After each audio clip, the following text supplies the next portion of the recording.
Rekapitulasi atau penghitungan suara menjadi salah satu hal yang penting untuk mewujudkan demokrasi yang jujur dan adil.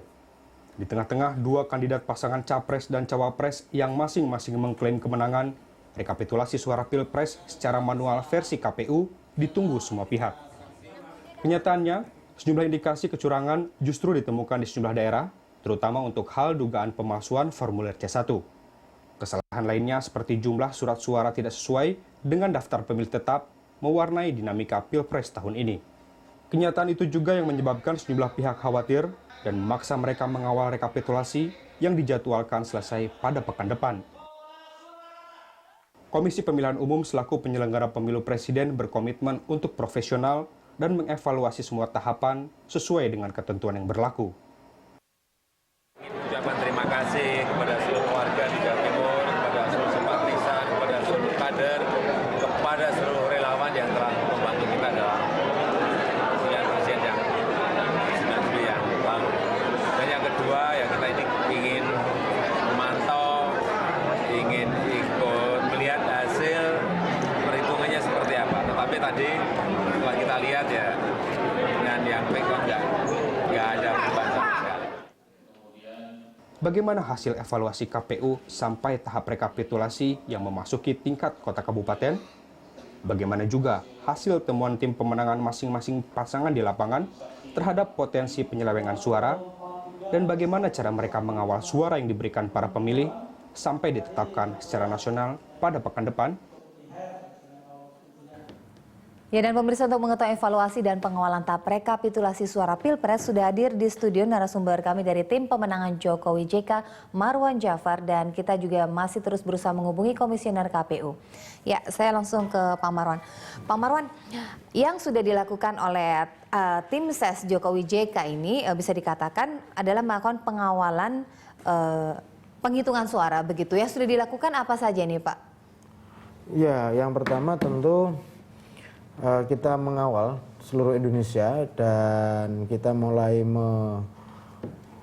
meneliti lebih jauh tentang kecurangan pemilu, karena banyak sekali modus kecurangan pemilu. Kita ambil contoh misalnya di Bangkalan dan Sampang, ini yang menjadi salah satu sorotan nasional dan Madura secara umum, bahwa di sana telah terjadi kecurangan pemilu yang luar biasa, tidak hanya terstruktur sistematis dan masif, tetapi disertai dengan intimidasi sekaligus ancaman penghilangan nyawa. Jadi namanya saksi di sana, namanya Bawaslu, namanya KPU, namanya polisi, itu sama sekali tidak berkutik. Karena yang dilawan adalah premanisme yang ada di sana. Makanya saya sebut bahwa pemilu, misalnya saya ambil contoh di Madura, khususnya adalah Bangkalan dan Sampang, itu adalah pemilu yang sangat tidak beradab. Karena apa? Orang membawa kartu suara itu sudah bisa 5-10 kartu suara, langsung dicoblosi sendiri. Belum lagi melibatkan unsur birokrasi, itu semua juga mencoblosi sendiri. Orang-orang yang tidak hadir di TPS, itu dicoblosi sendiri semua. Belum lagi misalnya dari TPS yang dikelola oleh KPPS, kemudian dari KPPS kemudian masuk ke PPS, ini juga di situ rawan kecurangan pemilu. Kemudian dari saksi PPS, dari Jokowi JK sendiri sudah melihat, sudah langsung melaporkan pada saat itu juga, Pak, pada saat terjadi sudah kecurangan? Saksi sendiri, bahkan saksi itu bisa dibeli dan bahkan juga bisa diintimidasi dengan ancaman penghilangan nyawa, itu sama sekali tidak bisa. Dan ada rasa ketakutan di sana yang luar biasa. Kemudian ada polisi pun sudah mencatat, memotret segala macam, juga tidak berkutik. Oleh karena itu saya membuat statement kemarin bahwa dari pusat Mabes Polri, Polda Jawa Timur, dan seluruh Kapolres yang ada di Madura itu supaya melakukan hal-hal yang betul-betul bisa membuat efek jera, sekaligus kalau ada temuan, dan saya yakin ada temuan, itu harus masuk di pengadilan. Tanpa itu saya kira sulit untuk mengungkap misteri kecurangan pemilu yang luar biasa. Itu contoh di Madura. Misalnya di daerah Tapal Kuda di Jawa Timur juga sama. Di Jawa Barat apalagi, itu sudah sangat melibatkan birokrasi yang sangat masif. Belum lagi menggunakan money politics, bansos, izin proyek dari masing-masing kabupaten terhadap pihak gubernuran. Kemudian di luar Jawa, saya kira di hampir seluruh Indonesia hampir terjadi kecurangan yang luar biasa itu. Lalu upaya-upaya lain yang sudah dilakukan oleh anggota tim ses Jokowi JK sendiri apa ini Pak? Tentu mengantisipasi itu semua dan sekaligus mencatat nanti suatu saat akan kita butuhkan dan sekaligus kalau mungkin akan kita bawa ke Mahkamah Konstitusi. Karena disitulah sebagai benteng keadilan terakhir dalam konteks penghitungan suara sekaligus rekap terakhir keputusan penghitungan suara. Oke, Ketua Bayangkan KPU misalnya ambil contoh dari PPS ke PPK, dari desa ke kecamatan, itu masih ada waktu menginap 2 malam misalnya. Waktu 2 malam itu sangat mungkin terjadi kecurangan. Membolak-balikkan nama masih bisa, menambah suara masih bisa karena ada yang tidak datang, kemudian dicoblosi sendiri, bahkan untuk merusak orang yang sudah menang di situ bisa dengan cara merobek kertas suara. Oke. Sementara Ketua KPU sendiri sudah menjamin jika KPU akan bertindak profesional dan sebaik mungkin begitu. Tetapi apa yang sudah Anda utarakan ini mencerminkan Anda sebenarnya kurang begitu percaya begitu apa yang sudah dilakukan oleh KPU begitu dari Bukan tim ses soal sendiri. percaya atau tidak percaya, tapi fakta di lapangan seperti itu. Kita semua ini sepenuhnya percaya kepada penyelenggara pemilu, termasuk juga pengawas pemilu. Karena seharusnya mereka inilah yang bersikap independen, netral, dan profesional. Tapi pada kenyataannya memang di lapangan tidak seperti yang dibayangkan orang. Di lapangan kondisinya seperti itu. Kalau misalnya di Madura ya calok-calok beneran bisa jadi seperti itu. Pertanyaannya apakah KPU di daerah itu bisa bersikap independen, bisa bersikap profesional dan netral? Itu pertanyaan lebih mendasar. Dan terbukti bahwa di level paling bawah, di level PPK, PPS, KPPS, ternyata tidak netral dan tidak independen. Ada intervensi kepala daerah yang luar biasa di situ, mereka takut. Bahkan polisi yang seharusnya sebagai aparat keamanan yang bisa menjernihkan itu semua, ternyata polisinya juga tidak berani. Oke, jika aparatur-aparaturnya sendiri tidak berani menurut Anda dan tim begitu, Anda menilai sendiri KPU daerah bagaimana? Ya sama, KPU daerah sangat tidak berkutik. Jadi KPU di kabupaten-kabupaten itu tidak berkutik. Oleh karena itu ada solusinya sebetulnya. Ini masih ada waktu.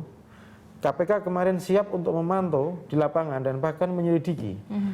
Masih ada waktu, ini adalah dari kecamatan ke kabupaten.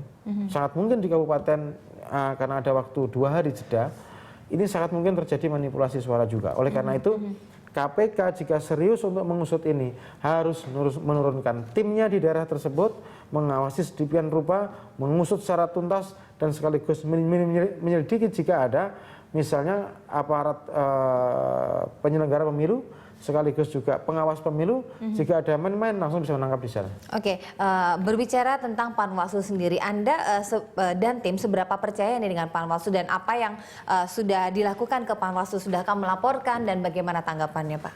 Sudah, tentu sudah melaporkan, makanya saya dorong Bawaslu RI, Bawaslu Provinsi, Bawaslu Kabupaten juga harus bersikap proaktif, dan sekaligus bersikap independen,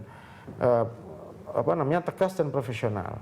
Dan bahkan Bawaslu di level kabupaten yang sebutkan tadi misalnya di daerah Madura itu sama sekali juga tidak berkutik karena ancaman, intimidasi dan penghilangan nyawa. Di sini problemnya.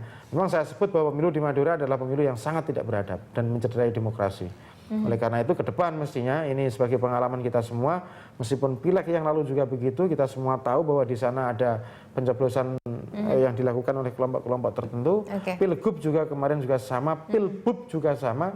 Dan oleh karena itu ke depan khusus di Madura misalnya, daerah-daerah tapal kuda di Jawa Timur membutuhkan penanganan yang cukup serius. Oke, Pak, tapi sebelum kita melanjutkan dialog ini kita ada semacam statement begitu dari kandidat atau capres nomor urut 1 Prabowo Subianto. Bisa kita lihat Prabowo mengatakan ada kelompok-kelompok media yang melakukan rekayasa, orangnya sedikit dibikin banyak. Sekarang anak-anak kita pinter-pinter kok, kami mempunyai keyakinan kamilah yang mendapatkan mandat. Tetapi kami akan serahkan kepada Komisi Pemilihan Umum berdasarkan real count bukan quick count. Tanggapannya gimana Pak? Sepanjang saya ikuti pemilihan umum bahwa quick count itu kurang lebih sama dengan real count. Pemilu legislatif yang lalu juga sama, pemilihan gubernur kepala daerah, bupati maupun wali kota. Juga sama seperti itu. Tidak jauh berbeda antara realcon dengan... Meskipun ada klaim berbeda karena ini pilpres begitu. Saya kira prakteknya sama ya.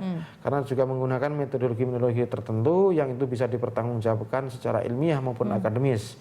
Nah, kebetulan yang memenangkan pasangan Jokowi JK adalah lembaga-lembaga survei yang kredibel selama ini, yang selama ini juga menjadi rujukan masyarakat, rujukan pemilih, sekaligus menjadi rujukan kita semua. Berbeda dengan di kelompok tertentu atau di kelompok di sebelah sana. Dibayar-bayar sendiri, diumumkan sendiri. Ini kan tentunya dari sisi manapun, itu tentu sangat jauh berbeda. Oleh karena itu, kita semua meyakini bahwa lembaga-lembaga survei yang kredibel, termasuk misalnya RRI. RRI kan ini kan lembaga milik publik, milik rakyat RRI ini. Masa sampai hari ini masih ada orang mencurigai, bahkan mau memperkarakan survei yang dilakukan oleh RRI. Ini kan sebetulnya sangat naif sekali. Karena saya kira secara akademik maupun secara metodologis di situ bisa dipertanggungjawabkan. Itu yang penting, sehingga tidak ada yang disebut dengan pelancuran intelektual. Oke, baik, nanti kita akan lanjutkan dialog ini, tapi kita harus jeda pariwara sejenak, Pak Marwan. Tetap bersama kami pemirsa dalam dialog.